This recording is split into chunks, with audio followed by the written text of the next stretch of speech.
Hi, Cheryl B. Englehart here, and I am a musician, but also a self-proclaimed email dork. Email has been one of the biggest tools that I've been able to use to support my DIY musician career.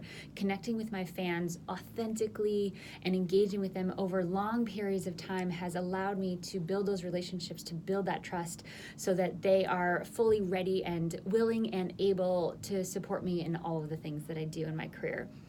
One of the most important parts of my email list strategy has been my welcome series. So I want to talk very briefly about how to implement a welcome series that will have your subscribers stick around for the long haul.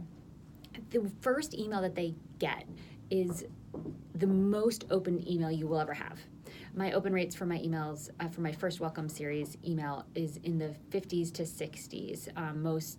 Most emails get around across industries between 15 and 25% open rate. So this is a huge opportunity to get the email read.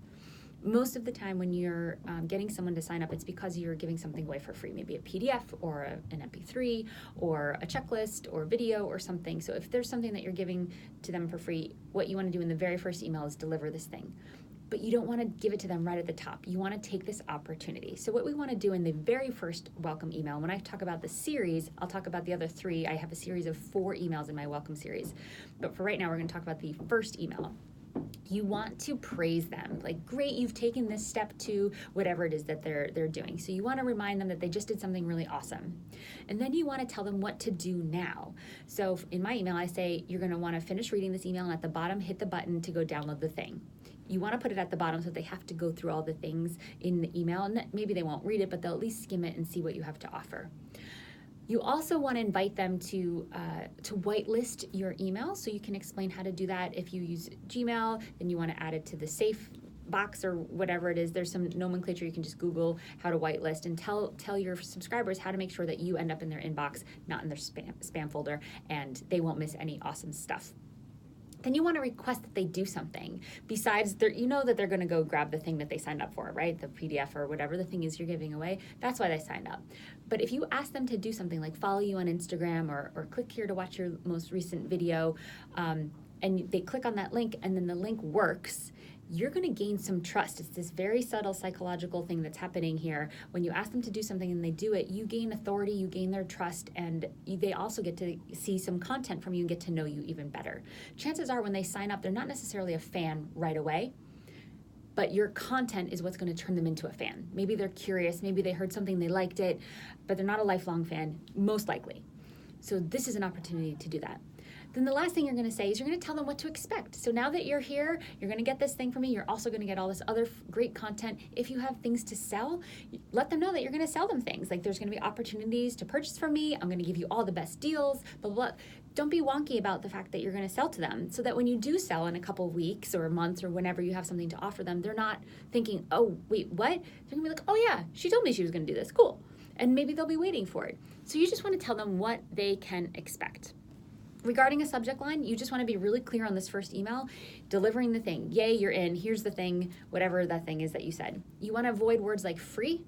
That tends to be a spam blocker, and they haven't put you in their whitelist yet, in the good folder, so to speak. So you want to make sure that your subject line is really simple, it's short and sweet, and it gets to the point of what the gist of the email is.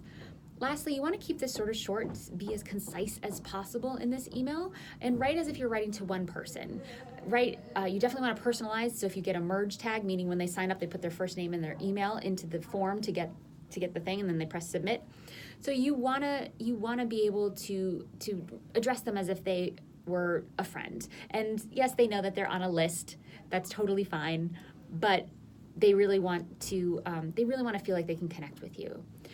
So that's the first welcome email. The second, third, and fourth email are basically ways for you to actually tell them what you have to offer. So you want to give them a reason to stick around. So you want to give them some great content that you've already created, like, hey, you're new here, I'm so psyched you're here, here's what you missed, here's my most viewed blog post or my most watched video. Start to become engaging with them, ask them questions like, do you have a favorite artist in this genre? Do you have a blah, blah, blah? Like whatever it is that you could ask them, you want to get responses. Responses are great because if they respond to your email, it's kind of you telling the internet that you're not spam. So you're going back and forth now. The powers that be in the interworlds see that you are not spam because there's actually interactions going on. So you want to get those responses from them. The fourth email is you can let your fans or your new subscribers know that you have an opportunity to get to know you by getting personal. Start to share your story a little bit. Like, I got here by this, and then that can lead into the next series, which is a nurture series, which I'm not going to talk about in this video because I really want to get this welcome series nice and tight. Keep these very short. Have one link in each email only. Don't try to send them to all the different places. Don't have all your social media links on the bottom. You want to be really clear in what you want them to do, and they're going to be much more likely to go do the thing. So other than that first welcome email where they're going to have a link to download the thing, and then you're also asking them to do something like follow you on Instagram for the authority. Other than that, every other email should have only one thing. If you're talking about one video, you want to have that link on top. Maybe you have a picture of it so that they click on the picture and it takes them to the video. You can do a variety of different things. Make sure that link is in there a couple of times and it's only one link. That welcome series is going to get you well on your way to having these long-term fans really know what it's like to interact with you and really enjoy that engagement. So if you want my template of welcome series, I have them pre-written exactly what I send to my fans. It's had my fans stick around. My unsubscribe rate is super low. It's because they know what to expect from me. They know what kind of content they're going to get. I can give you that template. It's 4 emails. You can see exactly how I did it. Go to inthekey.co/welcome. I think it's welcome series. Let's see. Welcome series. Yep. So you'll get that template and you can get started right away and take out my details and just put in your details. You'll see the format, and these are tried and true. I've been testing them for years and they're pretty solid. So go ahead, go to inthekey.co/welcome series and you'll be able to get going right now and have that written. You can have this implemented and automated by the end of the day today, and it also tells you some subject line ideas and when to send them. So first, as soon as they sign up, and then a couple days later, and then 4 days later, and 7 days later, etc. So go do that. Thanks so much for being here, and definitely subscribe.